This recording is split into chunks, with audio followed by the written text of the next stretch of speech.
নির্বাচনকে চলতি বছরের ডিসেম্বরে হবে নাকি আসছে বছরের ফেব্রুয়ারিতে, নাকি আগামী বছরের জুনেই হবে বহুল প্রতীক্ষিত নির্বাচন, নাকি প্রধান উপদেষ্টা ডক্টর মোহাম্মদ ইউনূসই দেশ পরিচালনার দায়িত্বটা পালন করে যাবেন পরবর্তী 5 বছর?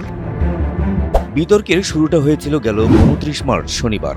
সেদিন এনসিপির উত্তরাঞ্চলের মুখ্য সংগঠক সার্জিস আলম তার ফেসবুক পোস্টে লিখেছিলেন, প্রফেসর ডক্টর মোহাম্মদ ইউনূসের মতো একজন স্টেটসম্যানকে 5 বছরের জন্য বাংলাদেশের একটি নির্বাচিত সরকারের প্রধানমন্ত্রী হিসেবে পাওয়ার আকাঙ্ক্ষা আমার আজীবন থাকবে। তার এই পোস্টের পর বিএনপি সহ দ্রুত নির্বাচন চাওয়া অন্যান্য দলগুলোর মধ্যে তীব্র প্রতিক্রিয়া সৃষ্টি হয়। একের পর এক সমালোচনার তীর ছুটতে থাকেন সার্জিসের দিকে। পরে সংবাদ সম্মেলন করে নিজের এই বক্তব্যের ব্যাখ্যা দিতে হয় সার্জিসকে। প্রফেসর ডক্টর মোহাম্মদ ইউনূসের মতো যোগ্যতা সম্পন্ন একজন মানুষকে নিজের কিছুটা ছেড়ে দিয়ে প্রধানমন্ত্রী জায়গায় বসানো, কারণ এই মুহূর্তে আমার মনে হয়েছে ন্যাশনালি গ্লোবালি যোগ্যতা, দক্ষতা, কমিউনিকেশন, লিয়াজু সব দিক থেকে উনার মতো দক্ষ এবং যোগ্য মানুষ এই মুহূর্তে আমার চোখে বাংলাদেশে আর পড়ছে না।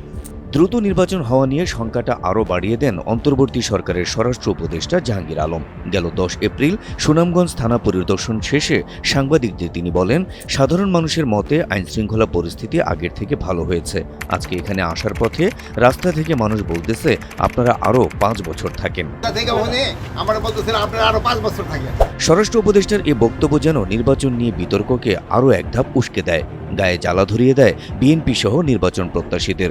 সামাজিক যোগাযোগ মাধ্যমে পক্ষে বিপক্ষে সরব হন নেটিজেনরা। শেষে তিনিও সাংবাদিকদের কাছে তার এই কথার ব্যাখ্যা দেন, জানান এটি তার নয়, জনগণের কথা। আমি তো বলি নাই, এটা জনগণ বলছে, আমি তো কিছুই বলি নাই। এই যখন অবস্থা, তখন নির্বাচনের স্পষ্ট দিন তারিখ জানতে বুধবার প্রধান উপদেষ্টার সঙ্গে বৈঠক করে বিএনপি। তবে সেই বৈঠকেও আসেনি নির্দিষ্ট কোনো দিনক্ষণের ঘোষণা। বরাবরের মতো প্রধান উপদেষ্টা জানালেন, নির্বাচন হবে আসছে বছরের জানুয়ারি থেকে জুনের মধ্যে।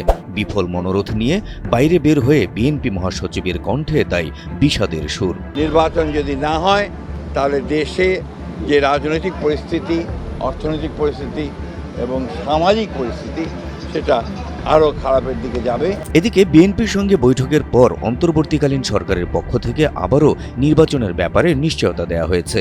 যে যাই বলুক, কোনো অবস্থাতেই নির্বাচন জুনের পরে যাবে না বলে আশ্বস্ত করেছেন আইন উপদেষ্টা আসিফ নজরুল। ডিসেম্বর থেকে জুন মানে যে আমরা ইচ্ছা করে দেরি করে মে বা জুন মাসে ইলেকশন করবো সেটা না। ডিসেম্বর থেকে জুন মানে হচ্ছে ডিসেম্বর থেকে জুনের মধ্যে যত তাড়াতাড়ি সম্ভব। কিন্তু প্রশ্ন হচ্ছে, ডিসেম্বরের মধ্যেই নির্বাচন চাওয়া বিএনপি তাহলে এখন কি করবে? প্রধান উপদেষ্টার প্রতিশ্রুত তারিখ জুন 2026 পর্যন্ত অপেক্ষা করবে, নাকি চলতি বছরের ডিসেম্বরের মধ্যে নির্বাচন আদায়ে আন্দোলনে নামবে? প্রয়োজনীয় সংস্কারের স্বার্থে ডক্টর মোহাম্মদ ইউনূসকে আরও 6 মাস সময় দেবে, নাকি ডিসেম্বরের মধ্যেই নির্বাচন আদায়ে রাজপথে উত্তাপ ছড়াবে? সেটি এখন দেখার বিষয়। Habib Rasel, NTV online.